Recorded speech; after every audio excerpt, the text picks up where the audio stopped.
What's the matter, Mrs. Hilliard? Did I hit a nerve?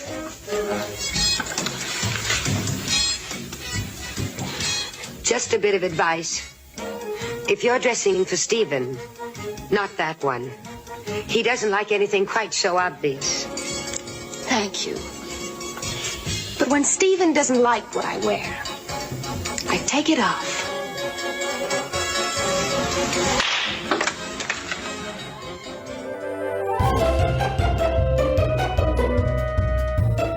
Hello, I'm film historian Tony Maeda. And I'm Brad Shreve, who's just a guy who likes movies.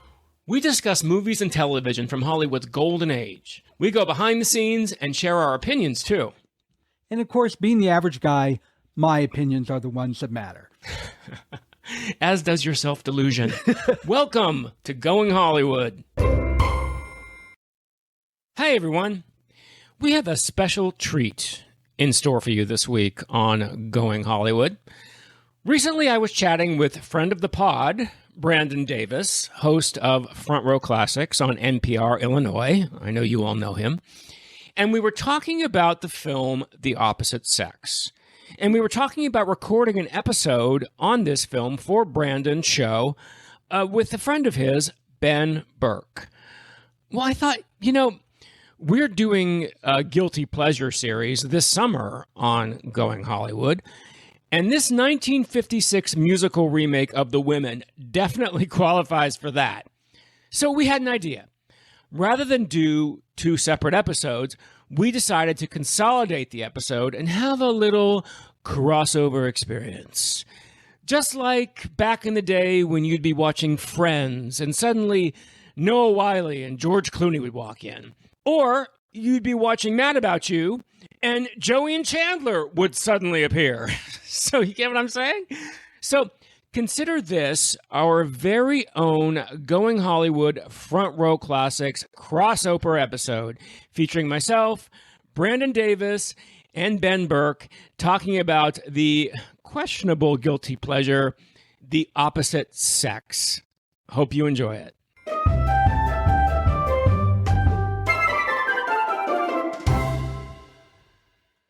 Hello to everybody out there in podcast land. It's Front Row Classics with NPR Illinois Community Voices. I'm your host, Brandon Davis, and I have two of my dearest podcasting friends here with me today for the first time actually together on the same podcast. And it's so fun to be able to introduce, first of all, my friend Tony Maeda. How's it going, Tony? Hey, together again for the first time. I think that's what it feels like. We've done Brandon and Tony in Palm Springs. We've done Brandon and Tony in done London. It all. But we haven't had this fabulous other person with us, this fabulous other co-host with us. So I'm excited about it. Things are great. I'm very excited to talk about this film we're going to talk about, and to talk about it with you two is it's an amazing Saturday afternoon treat for me. Oh, I am so happy. I'm so happy. And then somebody who, we've done Brandon and Ben Take Hell's Kitchen before. We've actually done that in person together. So I'm excited to welcome my friend Ben Burke. Hey, Ben. Hey, I'm so glad to be here, to be back. It's always an honor. And to be with Tony, too. Tony, you're too kind. I love being here with both of you. So Ben, the whole impetus of this episode is because of Ben. This is a movie that he and I, you have talking about for a long time, and you have forced me to revisit it. And you know what? I'm glad that you have, Ben, because I found enjoyment in a movie that I previously did not find any enjoyment from. So first of all, thank you. We're talking about The Opposite Sex from 1956. And Ben, this has been a guilty pleasure of yours for a long, long time. Yes, and I twisted your arm so hard I almost broke it off, Brandon, before you agreed to do this podcast. That's historically accurate, too. It's always been a guilty pleasure. We can eventually get into my long story, how it became a guilty pleasure of mine, and why I rewatched The Women and The Opposite Sex back to back recently, and I was like, oh, crap. I shouldn't have compared the two. I should have just let The Women alone and rewatched The Opposite Sex and be like, I'm having so much fun. which did not happen this last time. But my roommate came in when I started The Opposite Sex last night and started watching it with me. If he had not sat down with me and watched it and actually enjoyed it, I would have been like, okay, never mind. I've changed my mind about this movie. But yeah, absolutely. It's a wonderful, the great thing I love about it is it's a Joe Pasternak production. And he knew how to make, fun little Technicolor operettas, which he basically made. But my problem is the original, it's like madcap screwball comedy farce. It gets very close to being a perfect film. And then The Opposite Sex, you come in and you're like, okay, we're dealing with two different period styles here. This does not work as well as I want it to. But the great thing, I did love my roommate who loves television, old television, old movies, stuff like that. He was like, oh, it's Endora. Oh, it's Mr. Magoo. Oh, So, it's the inventor of pantyhose. So he knew everybody. He had a great time watching it. Oh, it's Alexis Carrington. That's another one. And Mrs. Kravitz, too. Yes, I was going to say, it's Mrs. Kravitz and Endora years before Morning Glory Circle. I mean, that's what's so... You see these people, you're like, oh, I know where you ended up. Oh, I know where you ended up. And it's like a woman from the Depends ads. So, I mean, you got everybody here. And the lead. This is really why Steven divorced Kay, is because she lost her ability to hold it in. Oh, good Lord. Poor June Allyson. Poor June Allyson. Tony, what's your history with this movie? Oh God, I'll have to admit to it. This film, all right. I just want to say off the bat, I believe, and I did a little digging. I'm going to quote Judy here. We did a little digging, which means my production team did a little digging. And I believe this is the one and only podcast in the world that is talking about this movie ever. Who has ever talked about The Opposite Sex? Honestly. All of the Opposite Sex Uber fans will be clamoring. It's amazing. Are there some? Okay.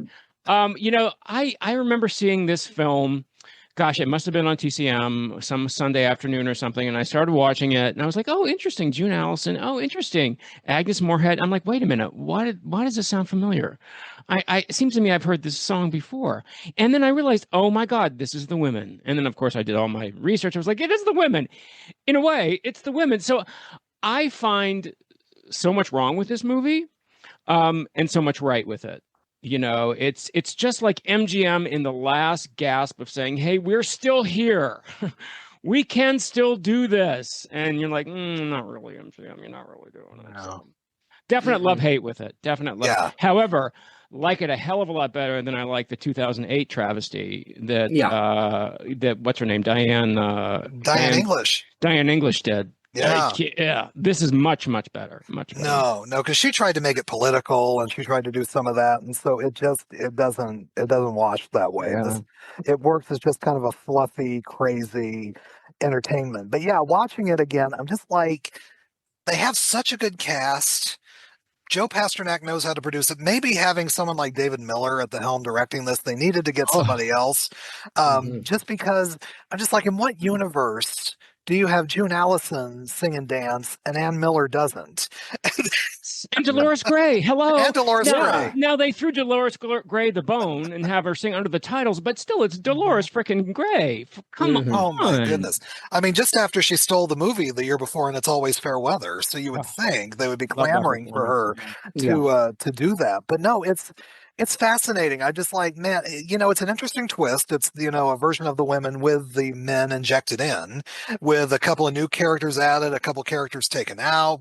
I'm sure we'll get into all of that. And a lot of it just feels similar. And yet you realize that you can put an incredible piece of work in the hands of a totally different group of people, and it just does not work in the same way completely. Now, also, it's 15 years later and the world's a different place also. So that could be part of the reason too. But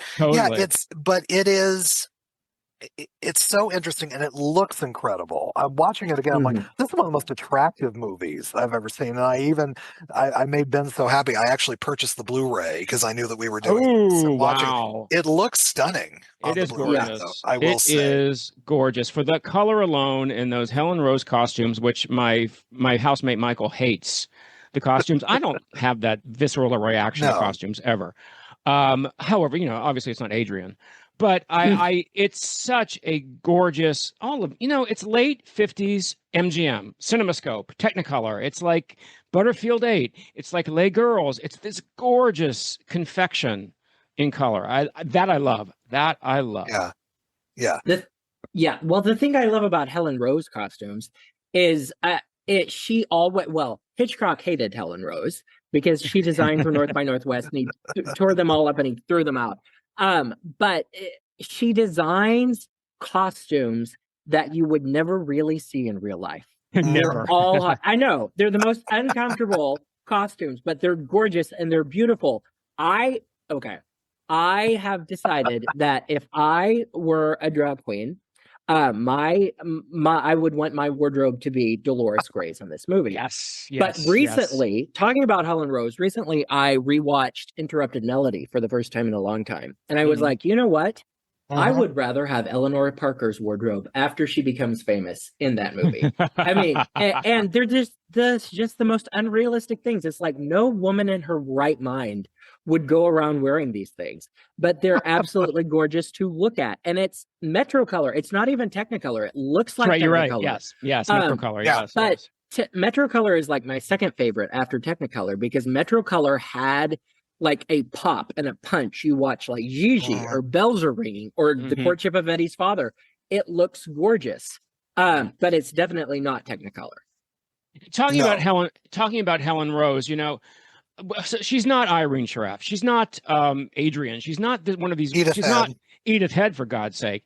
And yet she did some of these really incredible costumes at MGM in the late 50s that just don't get the attention that an Edith Head costume does. And I think some of them are Dolores Gray's costumes in this are just as out there cuckoo as Roz Russell's are in The Women.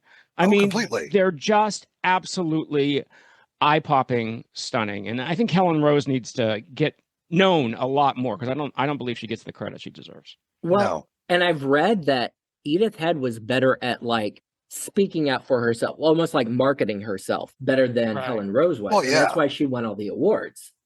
Yeah, of course. Yeah, even some of the ones that maybe other people should have had the credit for, and she shouldn't have either. But poor Givenchy, absolutely, totally. Don't say poor Givenchy. Well, no, I know. He got years of work because of that mistake. Yes, they had Audrey Hepburn. Another thing is, did Edith Head even really draw any of her costumes? Because starting out in Hollywood, she could not sketch. She'd tell a sketch artist what she had in her head and they'd put it down. And I think eventually she got to where she could do it. But it's like, did Edith Head even design her costumes or did somebody else do it for her? Exactly. Anyway.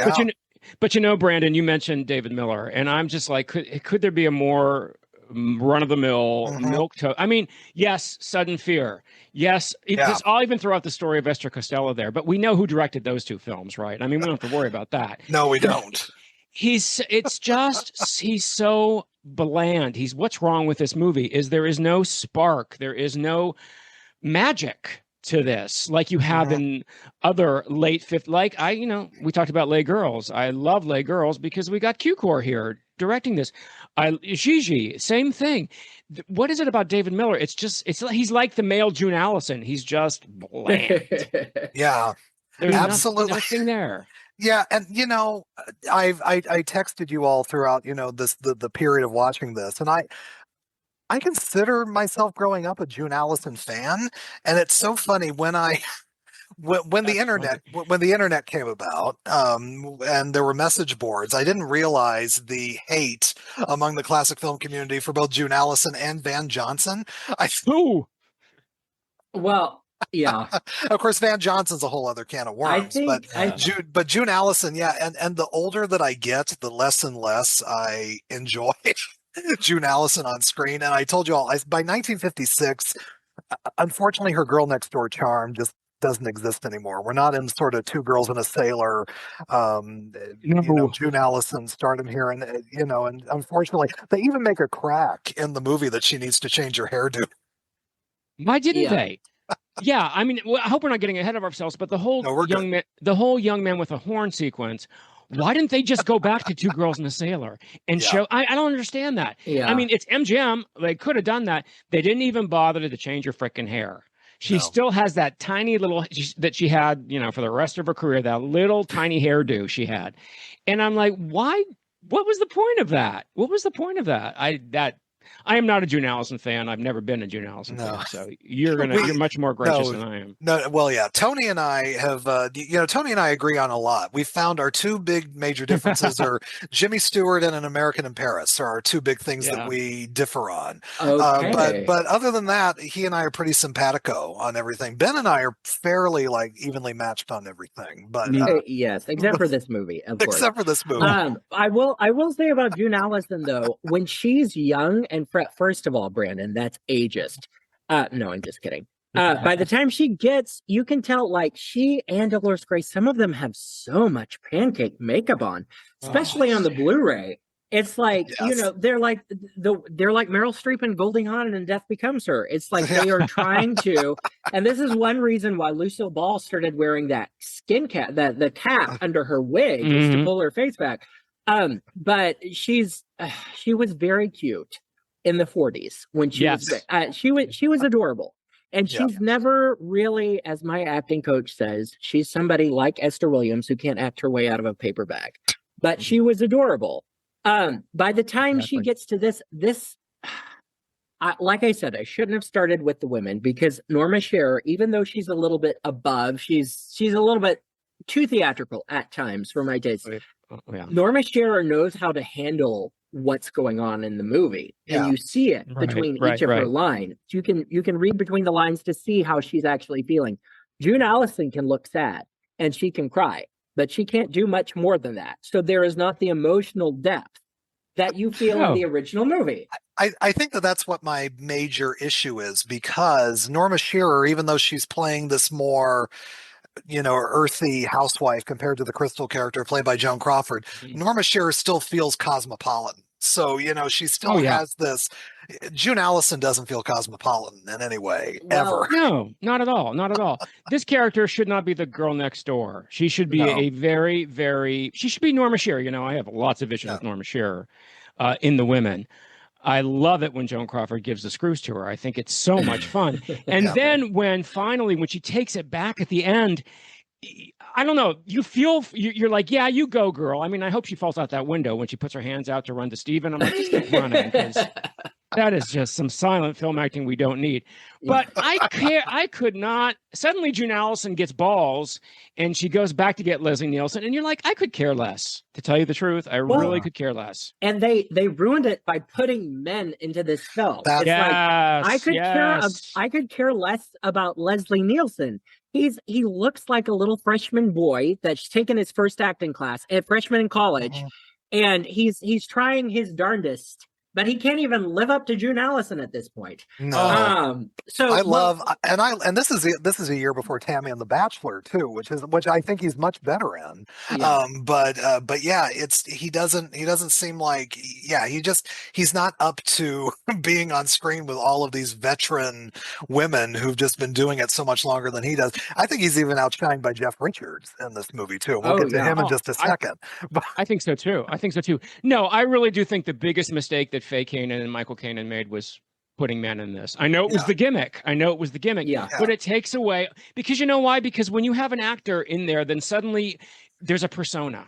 You know, in The Women, Stephen Haynes can be anything we want. We can create him in our mind. So he can be a real sleazebag in our mind. Yeah. But you can't do that once you identify that character with an actor, because then they've got to be somewhat lovable so you understand why she takes him back in the end. And that's the big mistake. Yeah, this is what makes so many older supernatural thrillers so thrilling, so scary, like The Uninvited or The Haunting. You can never see the ghost. You can never see the monster that's haunting them. You can never see the women. You can never see the men and the women. So you don't exactly know what's infiltrating all of this that they're talking about. Right. But once you start to put men in there, I mean, Jeff Richards, he's so handsome, but he's kind of like milquetoast too, but he outshines Leslie Nielsen. Definitely. He's not, he's a little bit better than Stephen Boyd too, but that's another story. So.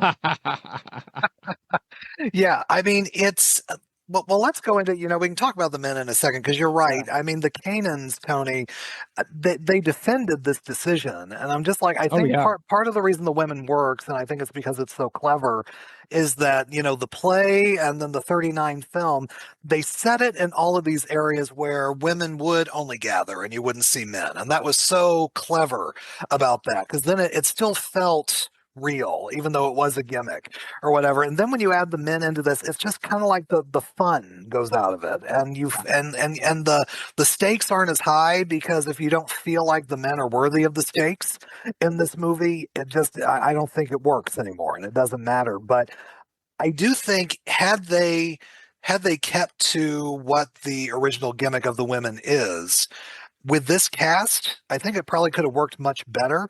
And I don't think they needed to turn it into a musical, because I don't think any of the musical numbers work in this movie. Oh my God. Well, is this a musical? This is a musical with giant air quotes, because, oh my God, Yeah. Sammy Kahn, shame on you. These are horrible. Sammy Except Kahn. for the title song. I love the title song. Uh-huh. But these air quote songs are, I mean, my God. Why? What's the point? What Yeah. is the point? What is the point of that? Well, and I think part of it had to do with, I love Now Baby Now. I think that's very sexy. But the part of that has to do with Mark Wilder, who is absolutely adorable. But that part of it is, I think, from what I can gather, is like after Lowe's fired LB Mayer and the studio started hemorrhaging cash, they were like, what do we do best? We make musicals. Eventually, Dory Sherry had to realize this, and they started making these musicals, and they're like, let's take some of our biggest hits from the late 30s and 40s and repackage them into these giant musicals. The only one that works and still holds up, not as well as the original, is High Society, in my opinion. Yes. Yeah. But and somewhat Silk Stockings. But Dory Sherry became so big-headed that he tried to remake Gone with the Wind, and I'm like, you shat your pants, didn't you? Exactly. He shat his pants over that one. Well, not only what do we do best, but what do we have that doesn't cost us anything? Right. We have The Women. We have Silk Stockings, Ninotchka. We have these movies that we did in the 30s that we can repackage. But then that begs the question, other than the fact that they're hemorrhaging, so they have to figure out something to do to keep the studio going. My big question about the opposite sex is why? Why? I always have this question with remakes. Yeah. Why? Show me something besides the men that's different. And I know that was their justification. It's now a romance. I don't buy it. I don't buy it at all. Why did you have to remake this film? It was perfect as it is, you know? But you're right. No. That's what they were doing in the late 50s, because they needed to do something. Yeah, they did. And you're right, Ben. It works. It works with High Society. I think it mostly works with Silk Stockings. I have some issues with that one. It worked, earlier on when they repackaged Shop Around the Corner in the good old Summertime. I think that works pretty well too. But this one, I just don't know. There's no energy in this movie for the most part. None. Well, there's none. no energy. Another one that perfect. Oh, go ahead. No, that's the thing, Brandon. There is no energy in this film. The Women is full of insane energy. Rosalind Russell is a whirling dervish in The Women, and that's why we love her, because she's so crazy.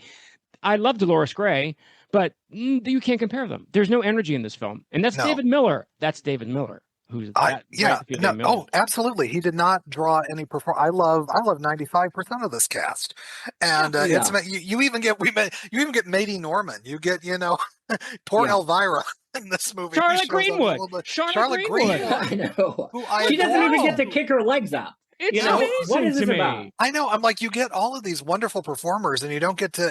You have June Allyson do all the showy stuff when you've got all these other incredibly talented performers who have so much more to give.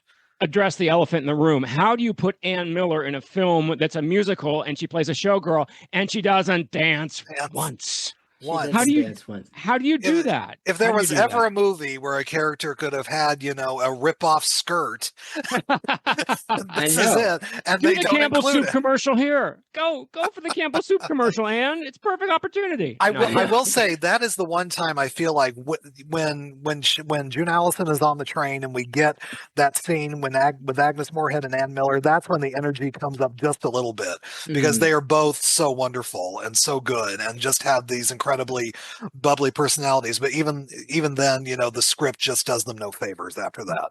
Well, and Agnes Moorehead had energy all on her own. Let's go back to David Miller for just a second. Yes. Because David Miller, I mean, one of my favorite camp classics is Midnight Lace, which he directed. Yes, that's And true. it's- Yes. It's still not a great movie. But the original, it came from the screwball comedy and farce. And the women in The Women never stop. There is an energy there that keeps on going. There's not a breath that they stop and they say the funniest things. And that's how we get drawn into the movie. In this, David Miller directs. It's not about pace at all. It's about costumes. And the way that he directed some of these women, none of them go together. I mean, Joan Blondell had been vacant from movies for several years, and you could tell it. Every time somebody talks to her, it's like pause. And we're supposed to buy that she's something? with child. Yeah, So I was gonna and say, she's about, you're 65 she's a years old, this is a menopausal baby. I She was know. what, 50, 51 when she did this? I'm like, Joan Blondell, just what? I know. Someone's asleep at the switch here. Hello. How long ago was Footlight Parade? How long ago was Night Nurse? I mean, come on. Yeah. It's crazy. It's crazy. Yeah. Well, and I mean, the original, talking about Cosmopolitan and how Norma Shearer she was European. She was sophisticated in some ways. She has that about her. One of the originals that was supposed to be Kay Hilliard, June Allison's role, was Grace Kelly. That would have been an entirely different film. Yes. Because we would have felt for her. She would have been a high society matron that, now we want to eat women like that. But eat the rich is what I mean. But she, Grace Kelly got married to the Prince of Monaco, and then it was supposed to be Esther Williams, which would have made equally terrible film. But equally terrible as this one. Esther at least has some fire underneath her. She does, and she would have worn those costumes so beautifully too. I would have enjoyed that movie. Then Esther Williams said no, so she was put on suspension. So then they went to Eleanor Parker. That would have been another one, like Grace Kelly that I was saying. Eleanor Parker still has too much theatricality at times, but can still handle the drama and being sophisticated. She's the Baroness. I mean, we would love to say the Baroness played the lead in The Women. That would have been amazing. What I also read from an AFI article that I found, that after they went through all of these women, at one point MGM was considering. They put it in a Variety article that then it was supposed to be Doris Day and Howard Keel. Is what I read, which would have been that I don't know what would have come out, but it would have been like a three-headed baby, I think. I'm not sure how I would have felt about that at all. I know Doris Day could have done it and we would have felt for her. But, Howard Keel as an asshole, we've never seen that before, have we? Oh, Showboat, a little bit. He gets a little bit in Seven Brides toward the end too. Yeah, but Doris Day, you look at the way that Here's the thing. Definitely. Leslie Nielsen's not an asshole in this. He's just ineffectual. He just can't help himself, or he's not even trying. He's such a nothing. So he's perfectly matched with June Allyson. You got two nothings here. So why the hell do we care? I think. Oh, yeah, I read the same thing, Ben, about the list of ladies this went through. Grace Kelly, she'd probably be like, are you kidding me? I'm going to go marry a prince. I'm out of here. Please, why the hell would you do it? You know? And I feel like Eleanor Parker would have been amazing, because you're right. She has that countess. We all know her as the countess from The Sound of Music. Mm-hmm. She has that air. She has that sophistication that this character needs. Here's a perfect example how this is different. The names, Mary Haynes and Kay Hilliard. Is Kay even a name? It's a letter. It's initial. It's not a name. And that's June Allyson. She should be Kay. She could not carry off a Mary Haynes. And it's just the way it is. It's absolutely. I know. Well, and also their little girl, who, Brandon, you've seen in Them, and she's also in The Last Time I Saw Paris as Van Johnson, Elizabeth Taylor's daughter. She's a little milquetoast. She's cute. Virginia Weidler in the original is such a force. She can stand off with any of these women. The scene between Virginia and Joan Crawford in the bathroom is one of because they're so equally matched. Yeah. They're so equally matched. And she goes, this girl, this is nothing. This girl's a mini June Allyson. She's nothing. Yeah, exactly. She's bland. She's boring. I mean, Virginia Weidler, just that she went toe to toe with Crawford in 39, and then the next year she goes toe to toe with Hepburn in Philadelphia Yeah. Story. So it's like, man, she can hold her own with anybody. And I never thought I'd ever miss, oh, daddy, darling, oh, mommy, dear, oh, do something, do something. Right. But I missed that. I wanted Yeah. that kid to be that dramatic so you could really get the import of what's happening to this family because of Crystal. And that's completely gone. Completely gone. Okay, so speaking of Crystal, we have not talked about Joan Collins yet. This is Alexis Carrington. Who, I mean, I find it so ironic that she's playing a character named Crystal when she would make such a living in the 80s, saying that name snidely. She is, first of all, she's absolutely gorgeous. But I feel like I just feel like she's not up to the task at this point in her career, because she doesn't quite have the claws yet that she needs. And you feel like Norma Shearer and Joan Crawford are evenly matched. June Allyson and Joan Collins are not evenly matched. And it also doesn't help that they're probably two of the weakest performers in the entire movie at this point, too. And Joan is doing her darndest. She's trying and she's giving it her all. And I give her such kudos for it. But, you know, I texted you all last night. It's not great when Carolyn Jones is stealing every scene that she's in with you. Right. Plus, with Crawford and Shearer, you don't have to know their own personal backstory. It is informed by these actresses. You just get it. You don't have to know they hated each other in real life, but you feel it. And that's what's so delicious about the women, is their own personalities inform these characters. Their whatever relationship that is, good, bad, indifferent. You knew they hated each other, and the characters breathe because of that. There's no relationship between June Allyson and Joan Collins. None. And they don't try to fill it in either. There's nothing. No. Well, first of all, because June couldn't act her way out of her paper bag, we really don't know how she felt about her husband or Crystal, honestly. There's no, that Norma, you could feel the entire relationship through Norma at times, especially like when she's at the Reno ranch and she gets the phone call that he's married Crystal, and she breaks down, which is probably the most real moment we ever see from Norma Shearer. But she like screams like Irving Thalberg just died, if you get that joke. But you don't feel that from June Allyson. Another thing is Joan Crawford. Her early career at MGM, that when she had her most success, was built on poor shop girls working their way to the top. That's what she's doing in this movie. That's why it's believable. And Joan Crawford could play a total bitch. I don't know if you need to cut that word out, Brandon. She was not one. A nice one lady. bitch is okay. I know, one bitch. Okay, now we're at 3 bitches, 4 bitches, 5 bitches. Okay, but. Joan Collins she was young. She had just come to America. There are 2 different types of Crystals, because one exudes extreme. She's a little sex pot, is what Crystal is. Joan Crawford is just a woman trying to claw her way up to the top in semi-depression era. So and it's like even June Allyson didn't feel bad about Joan Collins, because the one take in that movie where she slaps the tar out of her, I actually like slap. Wow. Well, I love watching her slap her, because in the original she didn't, because Norma Shearer is supposed to be so, above all of it. It's beneath her, absolutely. Yeah, exactly. But that is the one vulnerable, raw, and real moment we see from June Allyson. Totally. When she slaps the tar out of Crystal. She doesn't leave a mark on her face. Not in the movie, she doesn't. But know according to Joan Collins, she did. Yes. Well, yeah, but David Miller. That's a slug. I know that was a slug. David Miller had to go after June out. There is an interview on TCM a long time ago that I saw when I was probably 7 or 8 year old. But she said David Miller she didn't want to hit her, didn't want to hurt her. She'd barely touch her. Yeah. And then finally, David Miller got her to slap her across the face, which put a big black bruise across, I think, the left side of her face. Her earrings flew off. Yeah, her earrings off. I know. And she had pierced ears. Can you imagine? and Joan said she saw stars after that too. Absolutely. That is a whack that was heard around the world.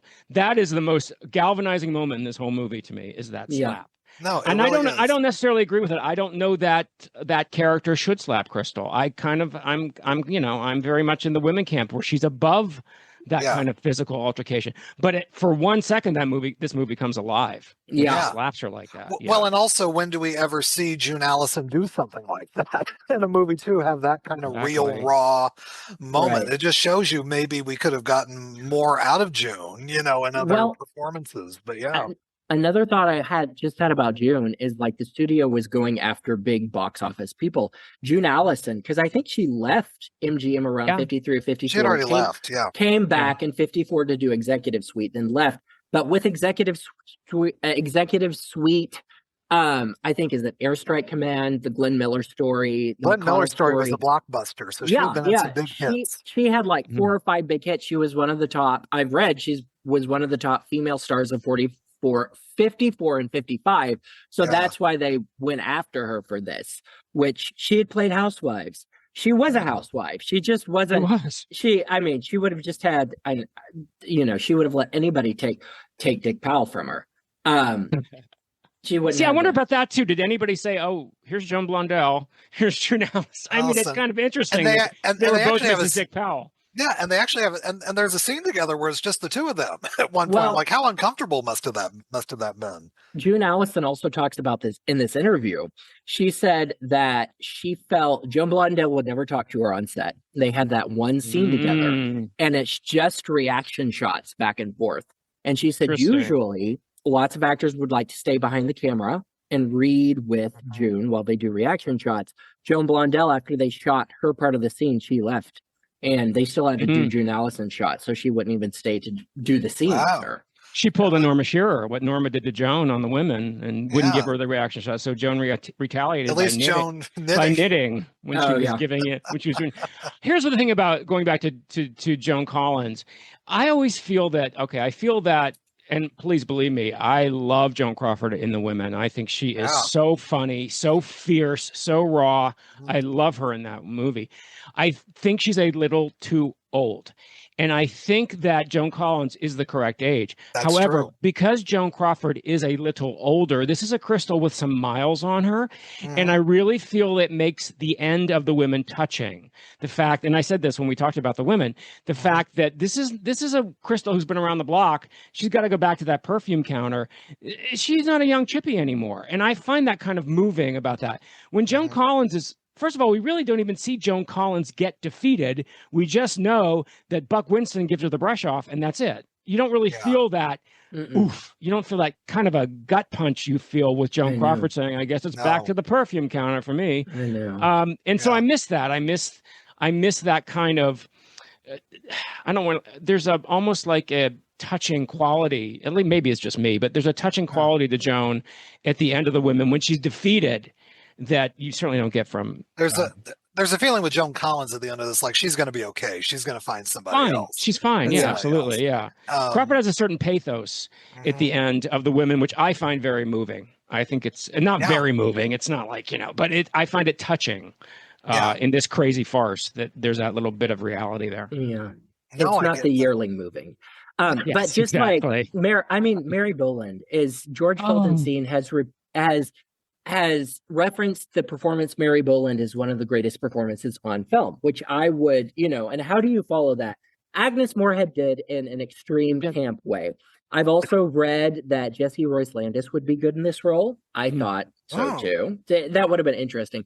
But I love the vocal stem for me always has been, but I am Dandy Gelatine. And that's when the air leaves the room. And that's not in this movie. You don't get that satisfaction. No, the way they changed that last scene. So now Mary is trying to destroy Sylvia and not Crystal. It doesn't make any sense. No. That whole, and with the new Dolly DePeister and all that, some of these changes they made, I get, but I don't agree with. Why? It's Claire Booth Luce. It's Anita Luce. Yeah. Come on. Yeah. Well, what do we know? Oh, go ahead. Oh, well, I was going to say Dolly DePeister had a hopper in the original.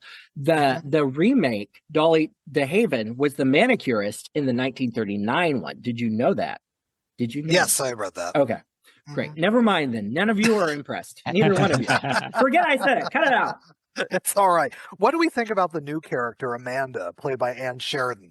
I love Ann Sheridan, but she just, once again, the script does Ann Sheridan no favors, because you look at like the performance that she does in a movie that Ben and I talked about, The Man Who Came to Dinner, that we both love, and you think about the energy Ann Sheridan could have She brought was to the this. oomph Girl. girl. Yeah. And now she is this kind of stand-in for Mary's mother or Kay's mother, kind of stand-in for the Joan Fontaine a little bit. Joan Fontaine a little bit for the lesbian character in the women.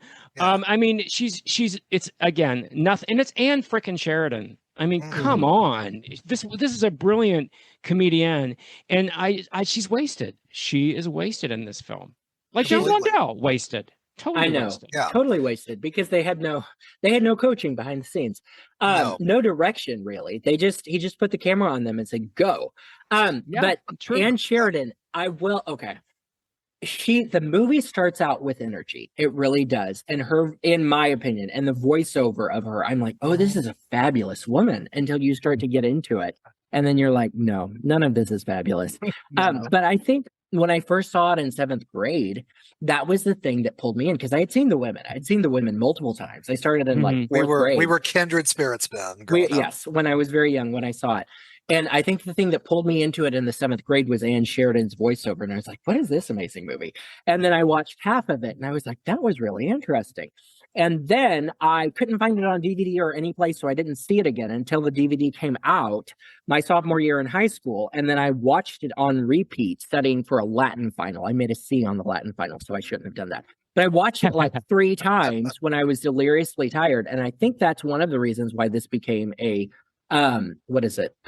guilty pleasure of mine. It was like, those 3 times I was like, oh, this is fun. And I never watched them close enough together to be like, no, this is actually trash. Because I had friends telling me, they were like, this is a trash movie. And I was like, I enjoy it. But Ann Sheridan's voice, starting the whole thing off, she conducts herself so gracefully and beautifully in this movie. And she wears the costume so well. But she's not Lucille Watson. And she's not the lesbian writer. It just doesn't, you don't believe any of it. You don't believe her. No, you don't. I have a problem with narration, so I'm gonna be contrary here. I don't like the narration, because narration is telling us how we should feel about these women. One of the things I love about the opening of The Women is we don't know. We're just following this camera around this crazy Sydney's and making our own conclusions and drawing our own conclusions about who these characters are. We're not being told like we're being told at the beginning of this movie. So I don't like that narration, actually. I love Ann Sheridan's voice, though. Let me tell you right now. Goodness. Talk about melt butter. Jesus, what a voice. Goodness. But completely wasted. Completely wasted in this film. Along with Annie Miller. How do you not get... I'm going to say it again. How do you... People say I repeat myself. I'm not repeating myself. I'm repeating myself. Annie Miller. How do you not give Annie Miller a dance? She's Ann Miller. No. I know. There could have been starring to dance. There's so many moments in this movie where I'm like, they could have done so much other great, wonderful stuff, and it's just a milquetoast movie. The fight in The Women is one of the best baggy pants, drop down, slapstick. I mean, when Rosalind Russell takes fights in movie history. When Rosalind Russell licks her lips to go take a bite out of Paulette Goddard's calf, is that not the most delicious moment? And nothing here. Nothing here. Nothing. And I was saying, both Dolores Gray and Ann Miller, were dancers, and they could have choreographed something really, really interesting and fun. And it's just, I said it goes on a little bit longer than the Goddard and Russell one, and they might have even drew blood at some point in this one. But once again, no energy whatsoever. None. He just keeps the camera on them while they're down on the floor rolling around. That's all we see for several minutes. It starts off exciting because she almost hits her with that plate, and she rips her costume. But other than that, there's not much. She could have ripped the skirt, and Ann Miller could have started dancing, and it could have been a whole... I know. Wouldn't have that been fabulous? Where's that Campbell soup? Yeah. All right. So for my listeners and for Tony's listeners who haven't really listened to my show, most of the time when we do an episode, we talk about the things we love about the movie. First of all, this has been mostly things that we just... So let me do an inverse. So is there anything about the movie that we really do like, Tony? Well, I do like she's absolutely wasted, but I do like Charlotte Greenwood. I thought she was a perfect choice for Lucy. I think this was her last gig. I'm almost positive this is her swan song. I love that. I do like the title song, I got to tell you. I'm not crazy about the whole Dick Shawn, Jim Backus thing. I'm like, what the hell? What are we doing here? What is this Broadway show? So I am not crazy about that. Costumes, love the costumes. And that's about it, actually. It's fun. It's fun, but at the end I am left with the same question. Why? Why? You know, it didn't even make money. That's the thing. They were trying to stem the bleeding, and it was not a hit at all. It basically broke even and didn't really do anything that they were wanting it to do. You're right. I enjoy. Charlotte Greenwood is wonderful, and you're right. It is her last screen appearance, and she couldn't even go out doing one more high kick, like Ben said. but Ben, apart from some of the things that we've talked about, are there any other like favorite moments you have in this one? No, I'm just kidding. I love the 1950s haute couture. I love the costumes. I love the cinemascope, the Metro color. These women coming together, even though they never make it work. I love the idea of these women coming together. I also love Jerry Antes, who sang Yellow Gold. I think he's adorable. That song. He's a beautiful baby face. That song. Oh my God. In the tightest pants. The tightest pants. But he's apparently he was married for 12 years, had 3 children. So he's probably the straightest man on that stage. But I also love in Now Baby Now, Mark Wilder. Do we know who this is? He was a dancer. He was like a specialty dancer he was in the Bandwagon. He was in There's No Business Like Show Business. Okay. He was in The Tinder Trap. He was in Kismet. He was this amazing dancer who I first saw him in, and he was in maybe in Las Vegas. I first saw him in this movie, and I was like, "Who is that?" He's very attractive. But he's also one that died from AIDS in the early 80s before they knew exactly what was going on. But that's another thing, boy crazy Ben. But that's another thing that I love about this movie. It's nice to see Harry James in a cameo. Yes, it is. That whole book ending of Young Man with a Horn is kind of fun. I just don't think they did it right. I'm like perfect opportunity here. But it does. It takes you. It's a bit of a time jump. It takes you back to June Allison's film debut 13 years earlier in Best Foot Forward, where she and Harry James. But in Two Girls and a Sailor, she sang. Yeah. She sang the same song with Harry James. So my question is, change your freaking hairstyle. I mean, what the hell? That kind of stuff. And then, just really quickly, not to interrupt you, Brandon, and then she sings that song right after that, and she's dubbed. Now, wait a minute. That doesn't make sense. So they get this Joanne Greer she just sang 5 minutes ago, and now she's singing again with a completely different voice. And America knows what June Allison sounds like. It's not like she's Sid Charisse, who you have her to dub. voice was her calling card. Her voice, like Margaret Sullivan, she had that wonderful voice that was grating a little bit in this movie. But they dub her in the second song. I'm like, how stupid do they think people were? I get worked up about that stuff. Well, no, it's ridiculous. It's absolutely. She's not this husky jazzy torch singer. No. I mean, she is. She has a husky voice.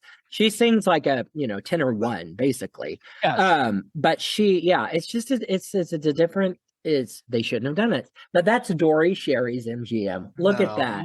L.B. Mayer would have never done that. This is also post-war, so. No, LB loved June Allison, so he would have had her. She called him Pops. She called him Pops. He gave her away when she married Dick Powell.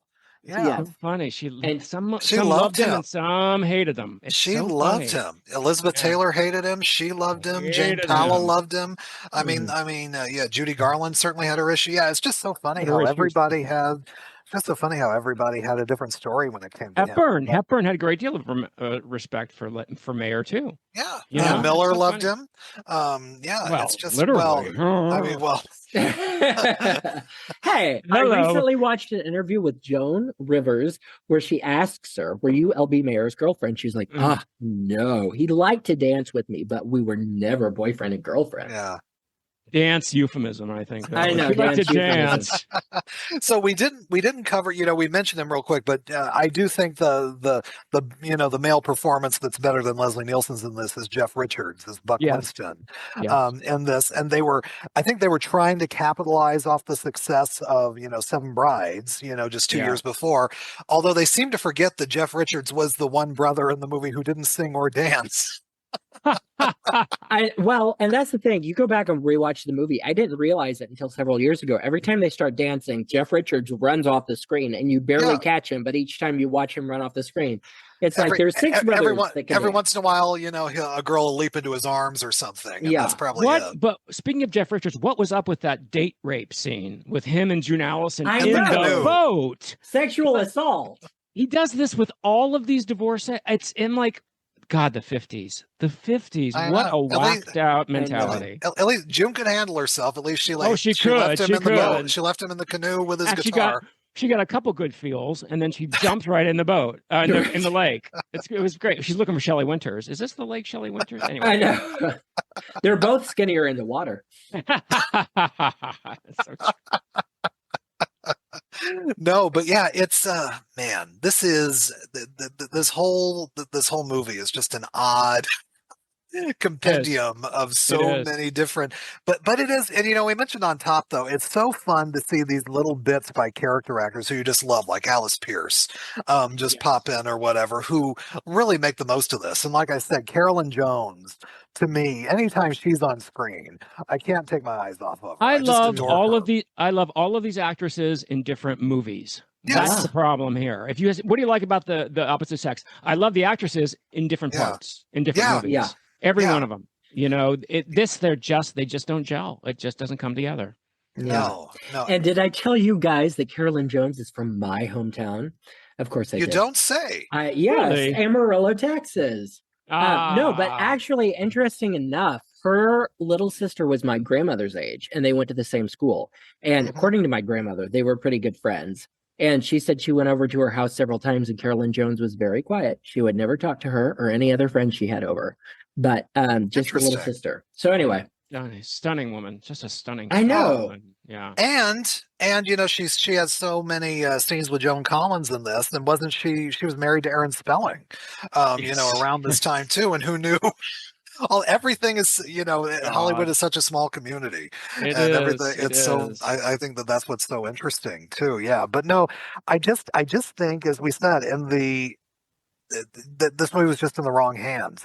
Joe Pasternak was the right producer for this, but they needed to put a Chuck Walters or a George Sidney or somebody absolutely. Or Minnelli, or even bring Cukor back to bring some pace and breathe some life into this. Some life into this. They needed a gay man. I don't know David Miller's sexual orientation, so I'm gonna assume he was straight. I would never date a man like that. But I'm like, this needs a gay man. This film needs a gay man to direct it. Does. So not George Sidney, he was straight, but Chuck Walters or a George Cukor or Vincent Minnelli. I mean, to get these women, to get the energy of these women and the pathos of these women and the insanity of these women, you need that. So I don't know if we have time, but if you had to recast this movie, let's say you were Joe Pasternak in 1955 at MGM, oh my goodness, how would you cast this movie? Oh wow! Oh my goodness! Wow, that's a tough one. I love the Eleanor Parker example. I'm gonna plead the fifth on that. I think so. I didn't have an issue with Doris Day. I don't think in this either, because I think Doris Day is, as you saw in Pillow Talk a few years later, Doris Day's sexy, and I think that she could have pulled it off. I don't know, but you need an actress with some fire in her somewhere. You know, everything about I'm not the biggest Norma Shearer fan, but Norma Shearer had some fire in her. You had to bank it, but there was fire in there, and you need an actress who can then make that ending believable. The whole Jungle Red ending is incredible. Yeah. Oh wow! I think the ultimate Crystal would have been Marilyn, but Marilyn probably would never have done something like, I don't know, 56 maybe. This is 56. This is the year she did Bus Stop. Right. Well, and wouldn't have done it, but would Zanuck have given MGM Marilyn? No, probably not. No, but in a dream where she kind of is Crystal. Although a year later he loaned her out for Prince and the Showgirl. Oh, that's right. So I don't know. Well, she had that contract. She had that that's contract true. that she That's could go true. do Yeah. other things. Wow. Mm. That's a tough one. Who else? Who else? The fit 39. Who would you? Let me ask you, Ben. Let me turn around on you, Ben. Who would Okay. do you have ideas? So I thought about this. Yes. This is why I Obviously, asked you this didn't question. Obviously. Obviously, I think now this would have been an historical, just like impossibility. It would have been so interesting to see Judy in the lead role. Because she has fire in her. She's still a little bit like June Allyson in the fact that she's the girl next door, but she's more interesting than June Allyson. She's a June Allyson who can act, who has a better voice. Yes, exactly. They could have done more with the musical numbers with Judy, even though it's not supposed to be a musical. Yeah. I think for box office sake, it would have been hysterical and interesting to see Sylvia Fowler and Edith Phelps played by Lucille Ball and Vivian Vance. Oh my God, that goodness. would have been Tony, we got our Lucy moment. Yeah. We got our Lucy moment, folks. Thank you, Ben, for our Lucy moment. Lucy would be a fabulous, at this time too, would have been a fabulous Sylvia. Fabulous. So good. Well, and we've never talked about Lucy. I hear that you love Lucy. I love Lucy, Tony. But we all love Lucy. Her first time at MGM under that contract, and you may hate me for saying this, it was almost like she had not completely found her sea legs. Oh, no, she hadn't. Yeah. Until Desi Arnaz put her in front of an audience, she did not know who she was on camera. Finding Lucy, finding the character was a long process. And benefiting from working with Buster Keaton at MGM, benefiting from working with Eddie Sedgwick at MGM and Desi and No. Yeah. She took a long time to find that character, and that's why she never let it go of it. But by this point, we're talking 56. The height of I Love Lucy. We just talked about Maimed. I just called it Maimed. Mame on the podcast, and this is the type of sophisticated character Lucy could play because it was farce. She is not believable as a high society woman. There's just too much edge to her. But when she can do a farce, that's when she's funny. And she would have been. I love that casting. Ben, I love that casting. I do too. And I love the idea of Vivian too. Yes, I think she's a perfect Ethel. I just called her Ethel. Edith. She's Edith. Edith. She's a perfect Edith. She's perfect. As Edith. Well, and once again, it'd be a menopausal baby, but I don't care. I know. I mean, well, Bill Frawley is the husband too. I know. Oh, good Lord. That wouldn't have. Anyway, Edith has some of my favorite lines in the first Women, and they go by so quickly. I see no evil, I hear no evil, I speak no evil. And then at the very evil. Edith, I hear no Pardon me, evil, girls, while I unswallow. I love that one. Well, and then right before they go to the party, she's like, "Oh, I wish I weren't going either. I hate this dress. My husband says I look like I'm going to sing in it." And I thought that was so. But yes, Vivian Vance. I also think Amanda and Sheridan, if she had the right coaching, direction, if it was the right script, it would have been perfect. I also think, now bear with me here, Joan Crawford might have been able to play that role, which would have been interesting casting because she was in the original. And you think of her, what is that? That 1960s television show she did that was never picked up, Della. Where she has all the gray hair and she's, you don't know what I'm talking about. Okay. She might have been able to carry that off. I don't know if she would have been able to. I just hate them cutting that mother character out because Jessie Royce Landis would have been able to be the Countess perfectly well. Well, no, because it makes no sense to have Anne Sheridan, one of her contemporaries, warning her about her other friends. It has to be the older, wise owl. Lucille, you know what I mean? Lucille Watson. That's the whole point. She's saying, don't trust your girlfriends. It doesn't have the import if another one of your girlfriends is saying that. She just sounds like a bitch. I know. That's about 7. We're okay. Well, okay. If they kept the mother character in at this point, do you think Billy Burke could have played her mother? I mean, she had some. So she wasn't much longer for the screen or the stage, but she had for the world, by the way. For the world, she had some deep moments. In Dinner at 8, you go watch the ending of that. It's heartbreaking. Her performance in that, she could be more than just a featherhead. Or take it in a different direction. What about Myrna Loy? I love that, Brandon. Yeah, I don't know. And what was wrong with Agnes Moorehead? Her name's the you're character's talking name was about the Mrs. Moorhead. Why not? Yeah, that's true. I know. Oh, that's true. Oh, What about, you know what I was thinking? What about Betty Davis as the Countess? Did she put herself up for it? Probably. She probably did. She probably Yeah. wanted to do it. I can Well, sing. I'm Betty Davis. Yeah, probably. You know who Joe Pasternak also went after was Marlena Dietrich and Miriam Hopkins. He never said who he Yeah. wanted them for, Wow. but those are two. That I mean, all this two- different casting, it would have made different movies each time. I could have seen Miriam Hopkins as the Countess too. Yeah. She was great at playing insane. You know? Yeah. The Countess is one of those roles, though. Wow. I mean, how do you ever top Mary Boland? How can you possibly? know. You're right. It's such a perfect performance, and not nominated for supporting actress Oscar. Mm-mm. What? Hello. I know. What's up with that? Yeah. I always think about that with Joan too, but you know, Joan wouldn't have accepted it. She'd be like, I wouldn't accept a supporting Oscar. What are you doing? No. But I really feel like that Moorhead did the best job she could possibly do. You know, if you're going to go to someone to do that part, then might as well go to one of the greatest actresses of all time, Agnes Right. Moorehead, you know? But how do you cast Mary? I mean, that part, what I a know. delicious role that is. No. Yeah. No. So Ben, this is a question you asked Emmett and I when we did High Society. So I'll ask this question again. What's your favorite costume in this? In this? Yeah. Oh, it's like choosing a favorite child, Brandon. Yeah. I really like the most outlandish, and probably my favorite is first that emerald green dress that Dolores Gray wears with the things Yeah. that puff out on the side. But also Yeah. that black Cool bouffant one. dress she has on at the very end is just Yeah. wonderful and delicious. And Yes. this is like a 1950s episode of RuPaul's Drag Race in many ways. Because Totally, it's like, totally. what are they going to come out in next? You know? Yeah. Yeah. Yeah. No, absolutely. Tony, do you have a favorite costume? Well, you know, I'm not a big costume person. Right. Not that I don't appreciate them.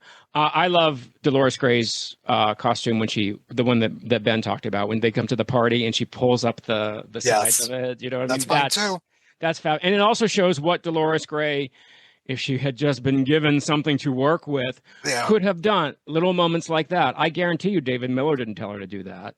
No. That was something the actress came up with. And you know what? That's what this film needed, was more people saying, do this, do that. Yeah. Fill these characters in, you know? Yeah. I just every time I see Dolores Gray in a movie, I just think it's too bad she just came along so late, because Too bad.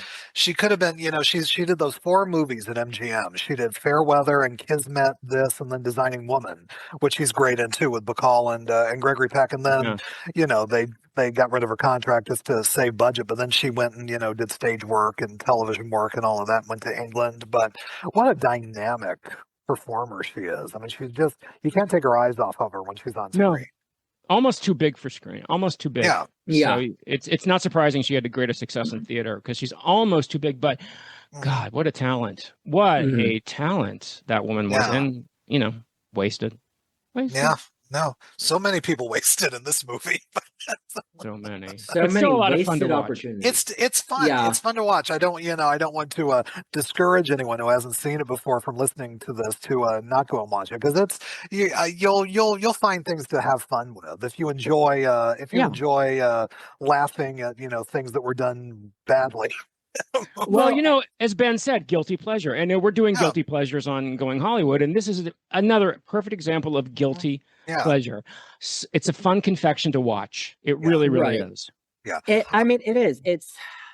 Stylistically, I wish they would have taken page from like Reluctant Debutante and Auntie Mame 2 years later, because that would have worked so yes. well. Those Oh, my Mad Cat goodness. comedies.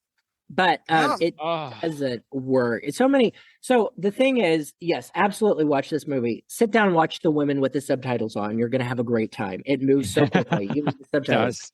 For this, have several drinks. Have so many drinks that you can't remember what your name is, and then Make it turn it on, and you'll have A great drinking time. game. Yes. A drinking game. Hopefully every time June Allyson opens her mouth, take a drink, Yeah. because that's the only Yes. way you're going to get through that Yeah. performance. Speaking of Reluctant Debutante, can you imagine Kay Kendall in something Oh, like that? Kay mean, Kendall. I thought about this morning.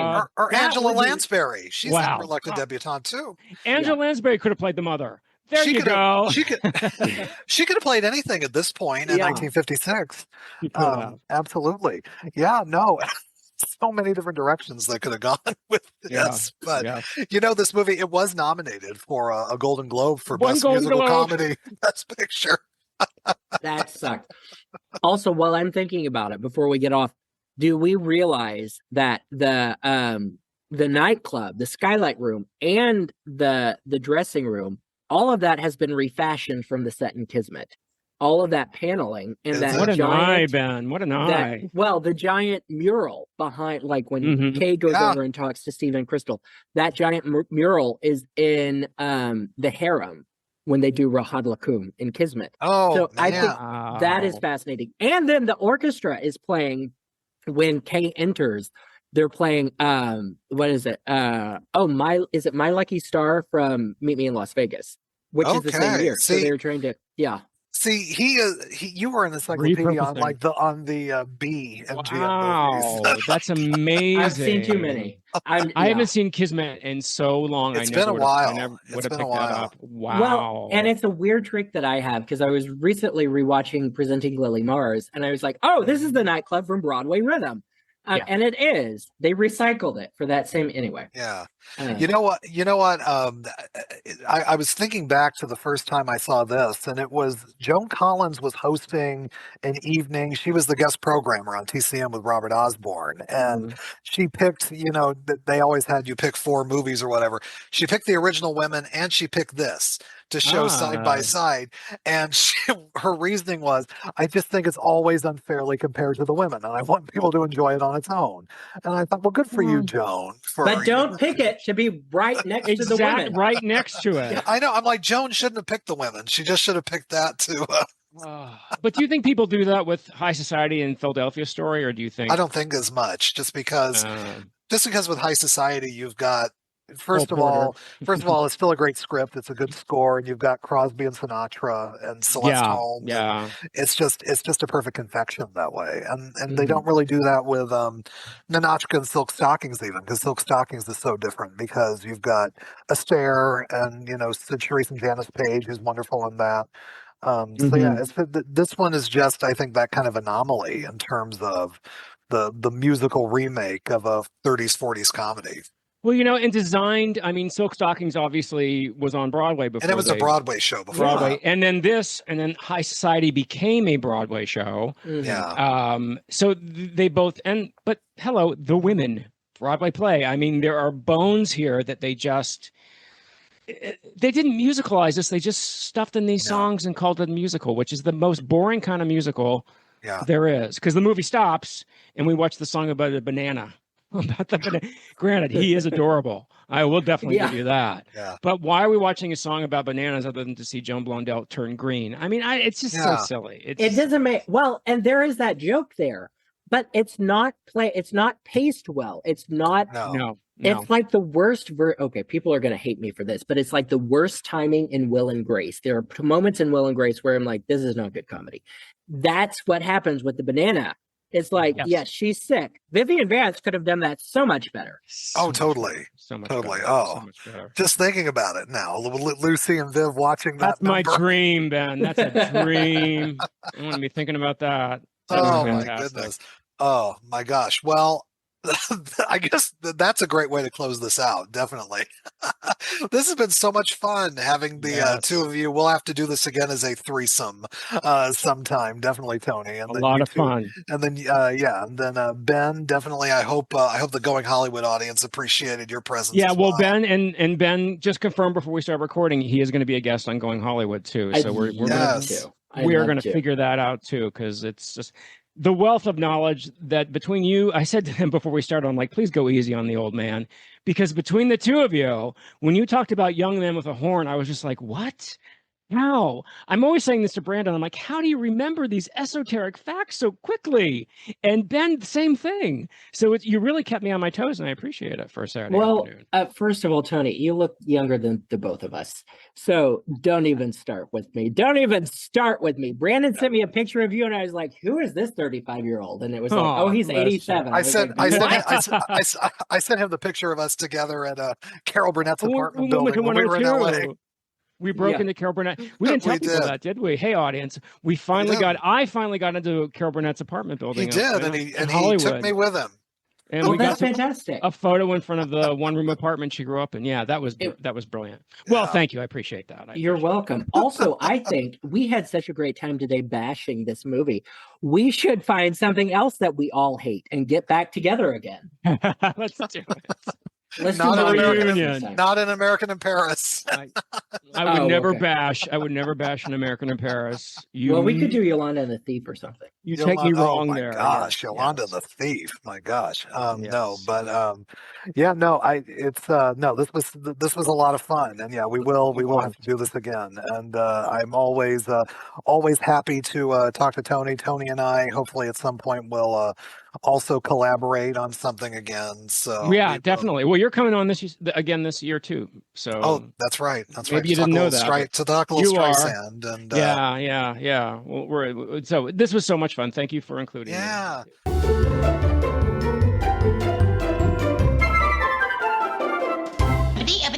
That's all, folks.